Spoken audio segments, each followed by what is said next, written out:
Everybody, welcome back to our channel. ఈరోజు వీడియోలో మన డైలీ లైఫ్లో మనం ఎక్కువగా యూజ్ చేసే వర్డ్స్ని తీసుకొని దానికి సంబంధించిన కొన్ని ఎగ్జాంపుల్ సెంటెన్సెస్ని ఇంగ్లీష్లో ఎలా చెప్పాలో ఒకసారి చూద్దాం. ఫస్ట్ వన్, నాకు చాలా చిరాకు వస్తుంది అని దాన్ని ఇంగ్లీష్లో I am feeling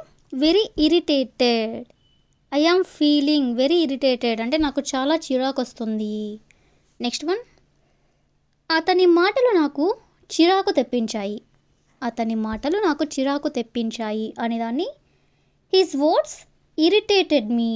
his words అంటే అతని మాటలు, ఇరిటేటెడ్ మీ అంటే నాకు చిరాకు తెప్పించాయి. నెక్స్ట్ వన్, నన్ను చిరాకు పెట్టొద్దు అనేదాన్ని డోంట్ ఇరిటేట్ మీ, ఇలా అంటుంటారు కదా, డోంట్ ఇరిటేట్ మీ.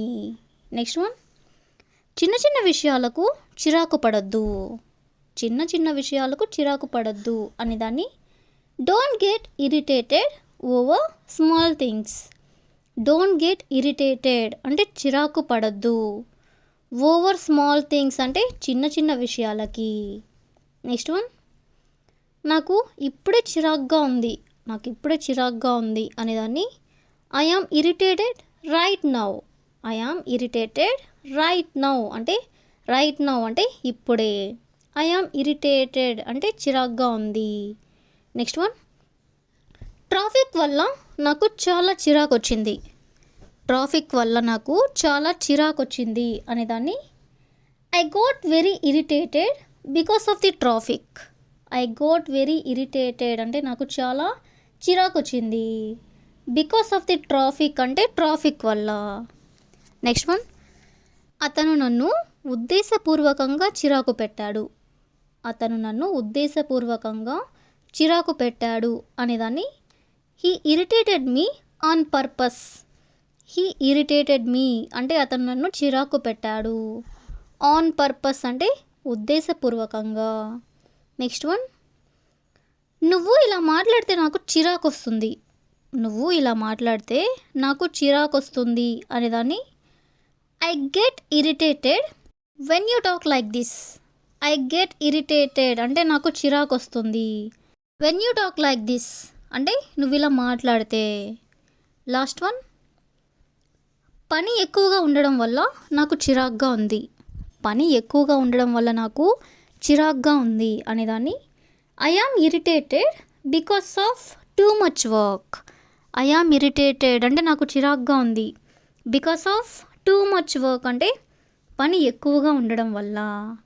సో ఈ విధంగా మనం చిరాకు అనే వర్డ్కి సంబంధించిన కొన్ని ఎగ్జాంపుల్ సెంటెన్సెస్ని ఇంగ్లీష్లో ఎలా చెప్పాలో తెలుసుకున్నాం కదా. నెక్స్ట్ వన్ చూడండి, నాకు చాలా అయోమయంగా ఉంది అంటుంటారు కదా, దీన్ని ఇంగ్లీష్లో ఐ యామ్ వెరీ కన్ఫ్యూజ్డ్ అంటే నాకు చాలా అయోమయంగా ఉంది.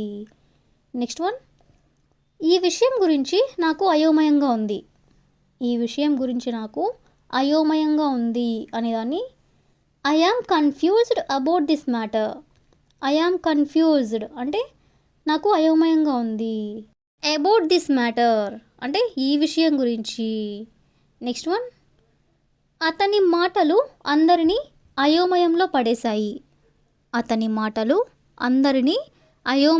పడేశాయి అనేదాన్ని హిస్ వర్డ్స్ కన్ఫ్యూజ్డ్ ఎవ్రీవన్. అంటే అతని మాటలు, కన్ఫ్యూజ్డ్ అంటే అయోమయంగా ఉన్నాయి, ఎవ్రీవన్ అంటే అందరినీ, అంటే అతని మాటలు అందరినీ అయోమయంలో పడేశాయి అనేదాన్ని హిస్ వర్డ్స్ కన్ఫ్యూజ్డ్ ఎవ్రీవన్.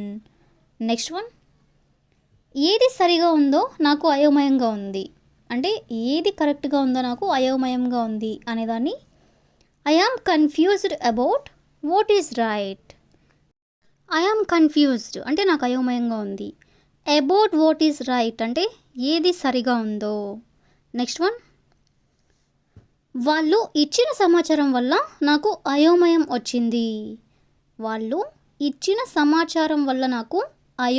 వచ్చింది అనేదాన్ని I got confused because of the information they gave. అంటే నేను కన్ఫ్యూజ్ అయ్యాను అంటే అయోమయంగా ఉన్నాను, because of the information they gave అంటే వాళ్ళు ఇచ్చిన సమాచారం వల్ల. సో ఈ విధంగా మనం అయోమయం అనే వర్డ్కి సంబంధించిన కొన్ని ఎగ్జాంపుల్ సెంటెన్సెస్ని ఇంగ్లీష్లో ఎలా చెప్పాలో తెలుసుకున్నాం కదా. నెక్స్ట్ వన్ చూడండి. నన్ను బలవంతం చేయకు, నన్ను బలవంతం చేయకు అనేదాన్ని don't force me, don't force me. Next one, నేను నిన్ను బలవంతం చేయలేదు, నేను నిన్ను బలవంతం చేయలేదు అనేదాన్ని I'm not forcing you, I'm not forcing you. Next one, అతను నన్ను వెళ్ళమని బలవంతం చేశాడు, అతను నన్ను వెళ్ళమని బలవంతం చేశాడు అనేదాన్ని he forced me to go, he forced me అంటే అతను నన్ను బలవంతం చేశాడు. టు గో అంటే వెళ్ళమని. నెక్స్ట్ వన్, వాళ్ళు అతన్ని పని చేయమని బలవంతం చేశారు, వాళ్ళు అతన్ని పని చేయమని బలవంతం చేశారు అనేదాన్ని they forced him to work, they forced him అంటే వాళ్ళు అతన్ని ఫోర్స్ చేశారు. టు వర్క్ అంటే పని చేయమని.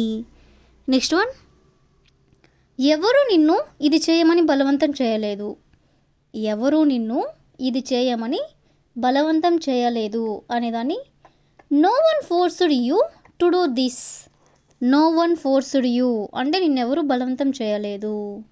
టు డూ దిస్ అంటే ఇది చేయమని. నెక్స్ట్ వన్, నన్ను మాట్లాడమని బలవంతం చేయకు, నన్ను మాట్లాడమని బలవంతం చేయకు అనేదాన్ని don't force me to speak, don't force me అంటే నన్ను బలవంతం చేయకు. టు స్పీక్ అంటే నన్ను మాట్లాడమని. నెక్స్ట్ వన్, అతను నన్ను బలవంతంగా క్షమాపణ చెప్పించాడు, అతను నన్ను బలవంతంగా క్షమాపణ చెప్పించాడు అనేదాన్ని he forced me to apologise, he forced me అంటే అతను నన్ను ఫోర్స్ చేశాడు. టు అపోలైజ్ అంటే క్షమాపణ చెప్పమని. నెక్స్ట్ వన్, బలవంతంగా చేసిన పని ఎక్కువ రోజులు నిలవదు, బలవంతంగా చేసిన పని ఎక్కువ రోజులు నిలవదు అని చెప్పాలనుకున్నప్పుడు work done by force won't last long, work done by force అంటే బలవంతంగా చేసిన పని వోంట్ లాస్ట్ లాంగ్ అంటే ఎక్కువ రోజులు నిలవదు. సో ఈ విధంగా మనం బలవంతం అనే వర్డ్కి సంబంధించిన కొన్ని ఎగ్జాంపుల్ సెంటెన్సెస్ని ఇంగ్లీష్లో ఎలా చెప్పాలో తెలుసుకున్నాం కదా. ఎందుకైనా మంచిది అనే వర్డ్ని ఇంగ్లీష్లో just in case or for safety or to be safe, ఈ మూడిటికి కూడా మీనింగ్ ఎందుకైనా మంచిది. ఈ వర్డ్కి సంబంధించిన కొన్ని ఎగ్జాంపుల్ సెంటెన్సెస్ని ఇంగ్లీష్లో ఎలా చెప్పాలో ఒకసారి చూద్దాం. ఫస్ట్ సెంటెన్స్, ఎందుకైనా మంచిది డాక్టర్ దగ్గరికి వెళ్దాం, ఎందుకైనా మంచిది డాక్టర్ దగ్గరికి వెళ్దాం అని చెప్పాలనుకున్నప్పుడు let's go to the doctor just in case, let's go to the doctor అంటే డాక్టర్ దగ్గరికి వెళ్దాం. జస్ట్ ఇన్ కేస్ అంటే ఎందుకైనా మంచిది.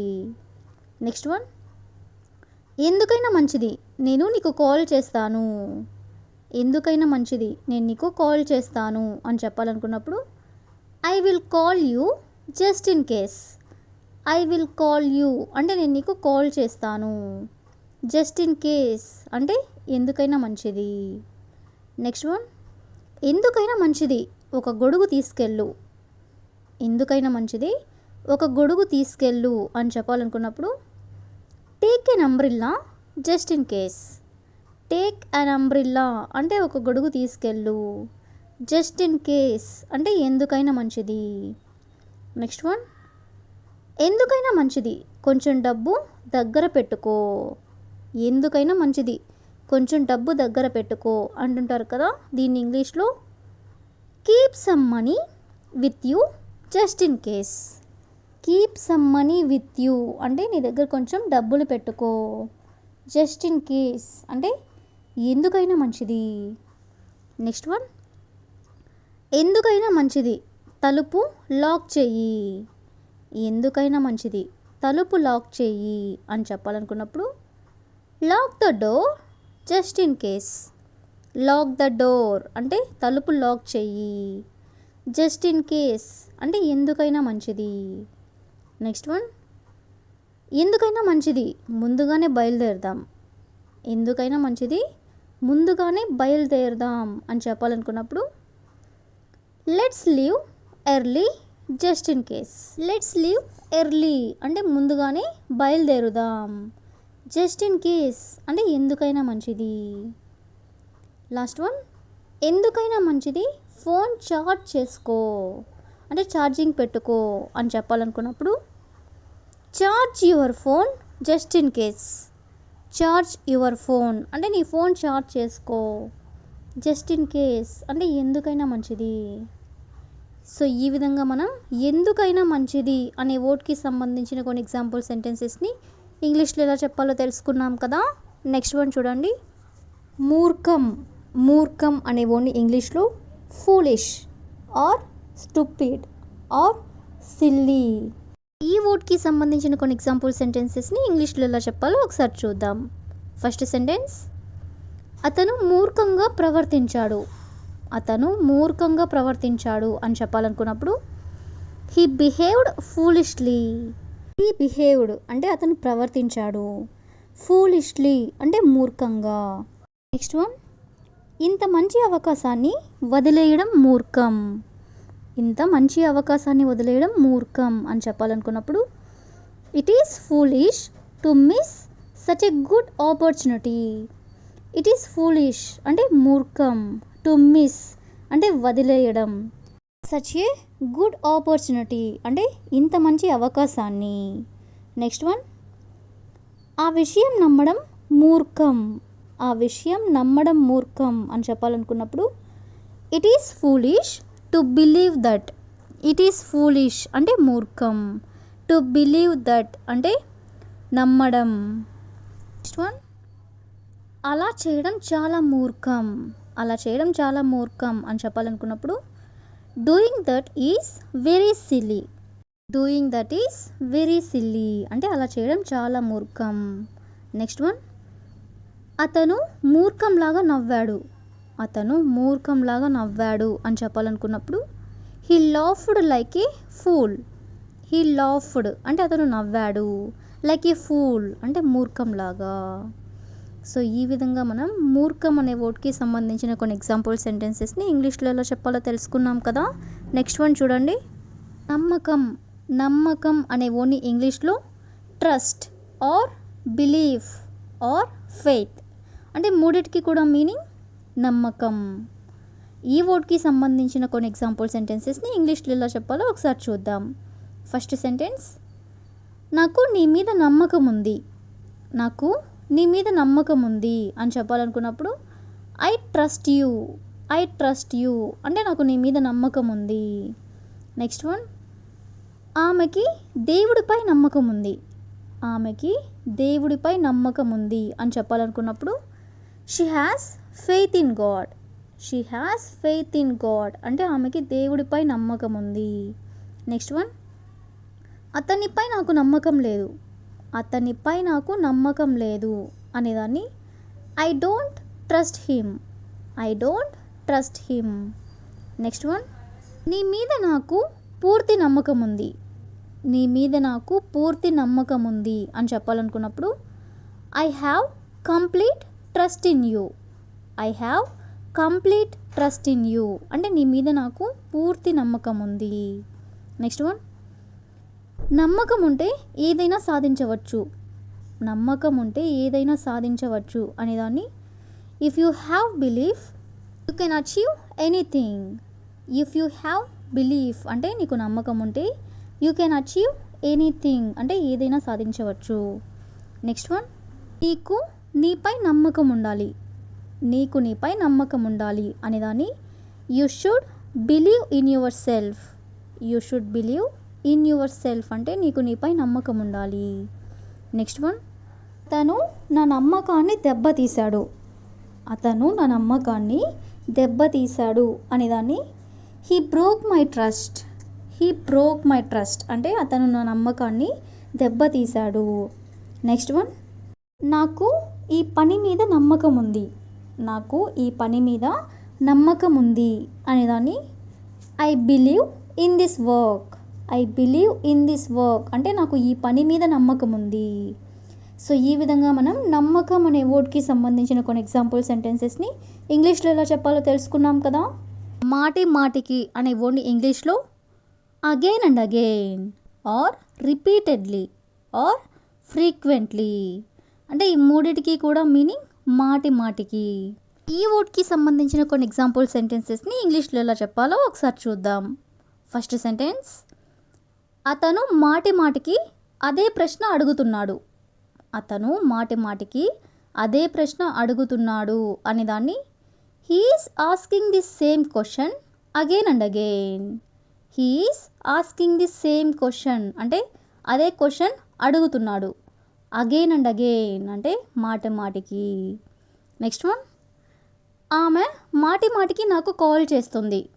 ఆమె మాటి మాటికి నాకు కాల్ చేస్తుంది అనేదాన్ని she's calling me repeatedly. She's calling me అంటే ఆమె నాకు కాల్ చేస్తుంది. రిపీటెడ్లీ అంటే మాటి మాటికి. నెక్స్ట్ వన్, మాటి మాటికి తప్పులు చేస్తే ఎలా నేర్చుకుంటావు. మాటి మాటికి తప్పులు చేస్తే ఎలా నేర్చుకుంటావు అనేదాన్ని how will you learn if you make mistakes again and again. How will you learn అంటే నువ్వు ఎలా నేర్చుకుంటావు. ఇఫ్ యూ మేక్ మిస్టేక్స్ అంటే నువ్వు తప్పులు చేస్తే. అగైన్ అండ్ అగైన్ అంటే మాటి మాటికి. నెక్స్ట్ వన్, అతను మాటి మాటికి ఆలస్యంగా వస్తున్నాడు. అతను మాటి మాటికి ఆలస్యంగా వస్తున్నాడు అనేదాన్ని he's coming late frequently. Frequently అన్నా కూడా మాటి మాటికి. హీఈస్ కమింగ్ లేట్ అంటే అతను ఆలస్యంగా వస్తున్నాడు. నెక్స్ట్ వన్, నేను చెప్పిన అతను మాటి మాటికి అదే పని చేస్తున్నాడు. అంటే నేను చెప్పినా కూడా అతను మాటి మాటికి అదే పని చేస్తున్నాడు అని చెప్పాలనుకున్నప్పుడు even though I told him he is doing the same thing again and again. Even though I told him అంటే నేను చెప్పినా కూడా he is doing the same thing again and again అంటే అతను మాటి మాటికి అదే పని చేస్తున్నాడు. లాస్ట్ వన్, మాటి మాటికి నన్ను డిస్టర్బ్ చేయొద్దు. మాటి మాటికి నన్ను డిస్టర్బ్ చేయొద్దు అని చెప్పాలనుకున్నప్పుడు don't disturb me again and again. Don't disturb me అంటే నన్ను డిస్టర్బ్ చేయొద్దు.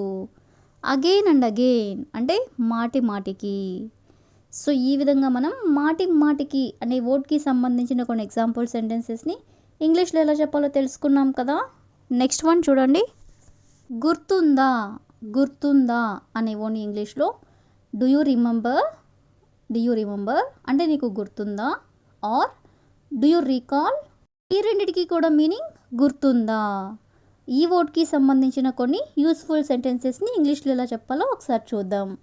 ఫస్ట్ సెంటెన్స్, మనం మొదటిసారి కలిసిన రోజు గుర్తుందా. అంటే మనం ఫస్ట్ టైం మీట్ అయిన రోజు గుర్తుందా అని అడగాలనుకున్నప్పుడు do you remember the day we first met. Do you remember the day అంటే నీకు గుర్తుందా. వి ఫస్ట్ మెట్ అంటే మనం మొదటిసారి కలిసిన రోజు. నెక్స్ట్ వన్, నేను చెప్పింది గుర్తుందా. నేను చెప్పింది గుర్తుందా అనేదాన్ని do you remember what I said. Do you remember అంటే నీకు గుర్తుందా. వాట్ ఐ సెడ్ అంటే నేను చెప్పింది. నెక్స్ట్ వన్, చిన్నప్పుడు ఆడిన ఆటలు గుర్తుందా. చిన్నప్పుడు ఆడిన ఆటలు గుర్తుందా అని అడగాలనుకున్నప్పుడు do you remember the games we played in childhood. Do you remember the games అంటే మీకు గుర్తుందా, గేమ్స్ గుర్తుందా. వి ప్లేడ్ ఇన్ చైల్డ్హుడ్ అంటే మనం చిన్నప్పుడు ఆడుకున్నవి అని. నెక్స్ట్ వన్, అతను ఏమన్నాడు నీకు గుర్తుందా. అతను ఏమన్నాడు నీకు గుర్తుందా అనేదాన్ని do you remember what he said. Do you remember అంటే నీకు గుర్తుందా. వాట్ హీ సెడ్ అంటే అతను ఏమన్నాడో. నెక్స్ట్ వన్, నేను ఇచ్చిన పుస్తకం నీకు గుర్తుందా. నేను ఇచ్చిన పుస్తకం నీకు గుర్తుందా అనేదాన్ని do you remember the book I gave you. Do you remember అంటే నీకు గుర్తుందా. The book I gave you అంటే నేను ఇచ్చిన పుస్తకం అని. లాస్ట్ వన్, ఆ ప్లేస్కి వెళ్ళిన విషయం గుర్తుందా. ఆ ప్లేస్కి వెళ్ళిన విషయం గుర్తుందా అనేదాన్ని do you remember going to that place. Do you remember అంటే నీకు గుర్తుందా. గోయింగ్ టు దట్ ప్లేస్ అంటే ఆ ప్లేస్కి వెళ్ళిన విషయం. సో ఈ విధంగా మనం గుర్తుందా అనే వర్డ్కి సంబంధించిన కొన్ని ఎగ్జాంపుల్ సెంటెన్సెస్ని ఇంగ్లీష్లో ఎలా చెప్పాలో తెలుసుకున్నాం కదా. నెక్స్ట్ వన్ చూడండి. నాకు గుర్తులేదు, నాకు గుర్తులేదు అనే దాన్ని I don't remember or I can't remember అంటే రెండిటికి కూడా మీనింగ్ నాకు గుర్తులేదు. ఈ వర్డ్కి సంబంధించిన కొన్ని ఎగ్జాంపుల్ సెంటెన్స్ ఒకసారి చూద్దాం. ఫస్ట్ సెంటెన్స్, అతను ఏమన్నాడో నాకు గుర్తులేదు, అతను ఏమన్నాడో నాకు గుర్తులేదు అనే దాన్ని I don't remember what he said. I don't remember అంటే నాకు గుర్తులేదు, వాట్ హీ సెడ్ అంటే అతను ఏమన్నాడో. నెక్స్ట్ వన్, నేను ఎక్కడ పెట్టానో నాకు గుర్తులేదు, నేను ఎక్కడ పెట్టానో నాకు గుర్తులేదు అనేదాన్ని I don't remember where I kept it. I don't remember అంటే నాకు గుర్తులేదు, వేర్ ఐ కెప్ట్ ఇట్ అంటే ఎక్కడ పెట్టాను. నెక్స్ట్ వన్, ఆమె పేరు నాకు గుర్తులేదు, ఆమె పేరు నాకు గుర్తులేదు అనేదాన్ని I don't remember her name. I don't remember her name అంటే ఆమె పేరు నాకు గుర్తులేదు. నెక్స్ట్ వన్, ఆ రోజు ఏమైందో నాకు గుర్తులేదు, ఆ రోజు ఏమైందో నాకు గుర్తులేదు అనేదాన్ని I don't remember what happened that day. I don't remember అంటే నాకు గుర్తులేదు, వాట్ హ్యాపెండ్ దట్ డే అంటే ఆ రోజు ఏమైందో. నెక్స్ట్ వన్, నేను అతన్ని ఎక్కడ కలిశానో నాకు గుర్తులేదు, నేను అతన్ని ఎక్కడ కలిశానో నాకు గుర్తులేదు అనేదాన్ని I don't remember where I met him. I don't remember where I met him అంటే నేను అతన్ని ఎక్కడ కలిశానో నాకు గుర్తులేదు. నెక్స్ట్ వన్, నాకు పాస్వర్డ్ గుర్తులేదు, నాకు పాస్వర్డ్ గుర్తులేదు అనేదాన్ని I don't remember the password. I don't remember the password అంటే నాకు పాస్వర్డ్ గుర్తులేదు. నెక్స్ట్ వన్, నేను ఏమి చెప్పానో నాకు గుర్తులేదు, నేను ఏమి చెప్పానో నాకు గుర్తులేదు అనేదాన్ని I don't remember what I said. I don't remember what I said అంటే నేను ఏమి చెప్పానో నాకు గుర్తులేదు. సో ఈ విధంగా మనం గుర్తులేదు అనే వర్డ్కి సంబంధించిన కొన్ని ఎగ్జాంపుల్ సెంటెన్సెస్ని ఇంగ్లీష్లో ఎలా చెప్పాలో తెలుసుకున్నాం కదా. ఎవరిని పడితే వాళ్ళని అనే వర్డ్ని ఇంగ్లీష్లో anyone or whoever or just anyone. ఈ మూడిటికి కూడా మీనింగ్ ఎవరిని పడితే వాళ్ళని. ఈ వర్డ్కి సంబంధించిన కొన్ని ఎగ్జాంపుల్ సెంటెన్సెస్ని ఇంగ్లీష్లో ఎలా చెప్పాలో ఒకసారి చూద్దాం. ఫస్ట్ సెంటెన్స్, ఎవరిని పడితే వాళ్ళని నమ్మకూడదు. ఎవరిని పడితే వాళ్ళని నమ్మకూడదు అని చెప్పాలనుకున్నప్పుడు don't trust just anyone. Don't trust అంటే నమ్మకూడదు, జస్ట్ ఎనీ వన్ అంటే ఎవరిని పడితే వాళ్ళని. నెక్స్ట్ వన్, ఎవరిని పడితే వాళ్ళని ఇంటికి తీసుకురావద్దు. ఎవరిని పడితే వాళ్ళని ఇంటికి తీసుకురావద్దు అని చెప్పాలనుకున్నప్పుడు don't bring just anyone home. Don't bring just anyone home అంటే ఎవరిని పడితే వాళ్ళని ఇంటికి తీసుకురావద్దు. నెక్స్ట్ వన్, అతను ఎవరిని పడితే వాళ్ళని ఫ్రెండ్ చేసుకుంటాడు. అతను ఎవరిని పడితే వాళ్ళని ఫ్రెండ్ చేసుకుంటాడు అనేదాన్ని he makes friends with any one. He makes friends with any one అంటే ఎవరిని పడితే వాళ్ళని ఫ్రెండ్స్ చేసుకుంటాడు. నెక్స్ట్ వన్, ఎవరిని పడితే వాళ్ళని ప్రశ్నించకండి. ఎవరిని పడితే వాళ్ళని ప్రశ్నించకండి అనేదాన్ని don't question just anyone. Don't question అంటే ప్రశ్నించకండి అంటే క్వశ్చన్ చేయకండి. జస్ట్ ఎనీ వన్ అంటే ఎవరిని పడితే వాళ్ళని. నెక్స్ట్ వన్, ఎవరిని పడితే వాళ్ళని ఫాలో అవ్వకండి. ఎవరిని పడితే వాళ్ళని ఫాలో అవ్వకండి అనేదాన్ని don't follow just anyone. Don't follow అంటే ఫాలో అవ్వకండి. జస్ట్ ఎనీ వన్ అంటే ఎవరిని పడితే వాళ్ళని. సో ఈ విధంగా మనం ఎవరిని పడితే వాళ్ళని అనే వర్డ్కి సంబంధించిన కొన్ని ఎగ్జాంపుల్ సెంటెన్సెస్ని ఇంగ్లీష్లో ఎలా చెప్పాలో తెలుసుకున్నాం కదా. నెక్స్ట్ వన్ చూడండి. ప్రతిసారి. ప్రతిసారి అనే వర్డ్ని ఇంగ్లీష్లో every time or each time అంటే రెండింటికి కూడా మీనింగ్ ప్రతిసారి. ఈ వర్డ్కి సంబంధించిన కొన్ని ఎగ్జాంపుల్ సెంటెన్సెస్ని ఇంగ్లీష్లో ఎలా చెప్పాలో ఒకసారి చూద్దాం. ఫస్ట్ సెంటెన్స్, ప్రతిసారి నేను కాల్ చేస్తాను, అతను బిజీగా ఉంటాడు. ప్రతిసారి నేను కాల్ చేస్తాను, అతను బిజీగా ఉంటాడు అని చెప్పాలనుకున్నప్పుడు every time I call he is busy. Every time I call అంటే నేను ప్రతిసారి కాల్ చేస్తాను. హీ ఈజ్ బిజీ అంటే అతను బిజీగా ఉంటాడు. నెక్స్ట్ వన్, ప్రతిసారి అదే తప్పు చేయొద్దు. ప్రతిసారి అదే తప్పు చేయొద్దు అని చెప్పాలనుకున్నప్పుడు don't make the same mistake every time. Don't make the same mistake అంటే అదే తప్పు చేయొద్దు. ఎవ్రీ టైమ్ అంటే ప్రతిసారి. నెక్స్ట్ వన్, ప్రతిసారి నువ్వెందుకు ఆలస్యంగా వస్తావు అంటే ఎప్పుడు ఎందుకు లేట్గా వస్తావు అని అంటుంటారు కదా, దీన్ని ఇంగ్లీష్లో why are you late every time. Why are you late అంటే ఎందుకు లేట్గా వస్తావు. ఎవ్రీ టైమ్ అంటే ప్రతిసారి. నెక్స్ట్ వన్, ప్రతిసారి ఆమె నాకు సహాయం చేస్తుంది. ప్రతిసారి ఆమె నాకు సహాయం చేస్తుంది అని చెప్పాలనుకున్నప్పుడు she helps me every time. She helps me అంటే ఆమె నాకు సహాయం చేస్తుంది. ఎవ్రీ టైమ్ అంటే ప్రతిసారి. నెక్స్ట్ వన్, ప్రతిసారి పరీక్షల ముందు టెన్షన్ పడతాను అంటే ప్రతి ఎగ్జామ్స్కి ప్రతిసారి నేను ఎగ్జామ్స్ ముందు టెన్షన్ పడతాను అని చెప్పాలనుకున్నప్పుడు I feel tense every time before exams. I feel tense అంటే నేను టెన్షన్ పడతాను. ఎవ్రీ టైమ్ అంటే ప్రతిసారి. బిఫోర్ ఎగ్జామ్స్ అంటే పరీక్షల ముందు. నెక్స్ట్ వన్, ప్రతిసారి ఇలా జరగదు. ప్రతిసారి ఇలా జరగదు అని చెప్పాలనుకున్నప్పుడు it won't happen like this every time. It won't happen like this అంటే ఇలా జరగదు. ఎవ్రీ టైమ్ అంటే ప్రతిసారి. నెక్స్ట్ వన్, ప్రతిసారి నన్నే బ్లేమ్ చేయొద్దు. ప్రతిసారి నన్నే బ్లేమ్ చేయొద్దు అని చెప్పాలనుకున్నప్పుడు don't blame me every time. Don't blame me అంటే నన్ను బ్లేమ్ చేయొద్దు. ఎవ్రీ టైమ్ అంటే ప్రతిసారి. లాస్ట్ వన్, ప్రతిసారి కొత్తగా నేర్చుకోవాలి. ప్రతిసారి కొత్తగా నేర్చుకోవాలి అనేదాన్ని you should learn something new every time. You should learn something అంటే నువ్వు కొత్తగా నేర్చుకోవాలి. ఎవ్రీ టైమ్ అంటే ప్రతిసారి. సో ఈ విధంగా మనం ప్రతిసారి అనే వర్డ్కి సంబంధించిన కొన్ని ఎగ్జాంపుల్ సెంటెన్సెస్ని ఇంగ్లీష్లో ఎలా చెప్పాలో తెలుసుకున్నాం కదా. నెక్స్ట్ వన్ చూడండి, ఎవరి కోసం. ఎవరి కోసం అనే వర్డ్ని ఇంగ్లీష్లో for whom or for someone అంటే ఈ రెండిటికి కూడా మీనింగ్ ఎవరి కోసం.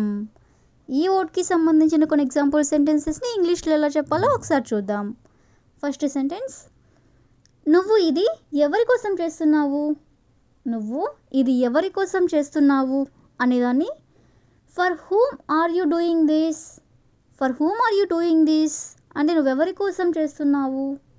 నెక్స్ట్ వన్, నేను ఈ గిఫ్ట్ ఎవరి కోసం కొన్నానో తెలుసా. నేను ఈ గిఫ్ట్ ఎవరి కోసం కొన్నానో తెలుసా అనేదాన్ని do you know for whom I boat this gift. Do you know for whom అంటే నీకు తెలుసా ఎవరి కోసం. ఐ బోట్ దిస్ గిఫ్ట్ అంటే ఈ గిఫ్ట్ కొన్నాను. నెక్స్ట్ వన్, ఆమె ఎవరి కోసం ఇంత కష్టపడుతుంది. ఆమె ఎవరి కోసం ఇంత కష్టపడుతుంది అనేదాన్ని ఫర్ హూమ్ ఈ she working so hard. For whom అంటే ఎవరి కోసం. ఈ షీ వర్కింగ్ సో హార్డ్ అంటే ఇంతగా కష్టపడుతుంది అని. నెక్స్ట్ వన్, ఇది ఎవరి కోసం తయారు చేశారు. ఇది ఎవరి కోసం తయారు చేశారు అనేదాన్ని for whom did you prepare this. For whom did you prepare this అంటే ఇది ఎవరి కోసం మీరు తయారు చేశారు.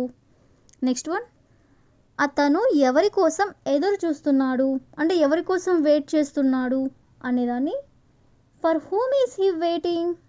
ఫర్ హూమ్ అంటే ఎవరి కోసం. ఈజ్ హీ వెయిటింగ్ అంటే అతను వెయిట్ చేస్తున్నాడు. నెక్స్ట్ వన్, నువ్వు ఎవరి కోసం ఇలా మారిపోయావు. నువ్వు ఎవరి కోసం ఇలా మారిపోయావు అనేదాన్ని for whom did you change like this. For whom అంటే ఎవరి కోసం. Did you change like this అంటే ఇలా మారిపోయావు అని. లాస్ట్ వన్, ఎవరి కోసమైనా నిజాయితీగా పనిచేయాలి. ఎవరి కోసమైనా నిజాయితీగా పనిచేయాలి అని చెప్పాలనుకున్నప్పుడు you should work honestly for anyone. You should work honestly అంటే నువ్వు నిజాయితీగా పనిచేయాలి. ఫర్ ఎనీ వన్ అంటే ఎవరి కోసమైనా. సో ఈ విధంగా మనం ఎవరి కోసం అనే వర్డ్కి సంబంధించిన కొన్ని ఎగ్జాంపుల్ సెంటెన్సెస్ని ఇంగ్లీష్లో ఎలా చెప్పాలో తెలుసుకున్నాం కదా. So that's all for today. I hope you all like this video. Thank you for watching.